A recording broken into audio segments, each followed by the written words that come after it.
দিদি। নমস্কার। ও বলছিল আপনি নাকি আপনার খাওয়ার রুটি থেকে ওকে খাইয়েছেন।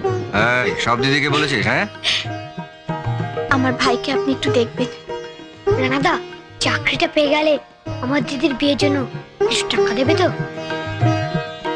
ভগবানের আশীর্বাদে যদি চাকরিটা হয়ে যায়, শুধু কিছু টাকা কেন, আমি নিজে দাঁড়িয়ে থেকে তোর দিদির বিয়ে দেবো।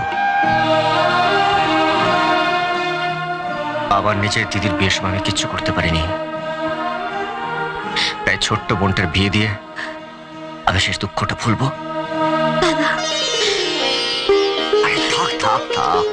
কি হলো মিনু, তুমি এখানে দাঁড়িয়ে আড্ডা মারছো? কতক্ষণ আগে বললাম এক কাপ চা দিয়ে দিতে। আর যাও, তাড়াতাড়ি করো। আসছি দাদা, চল।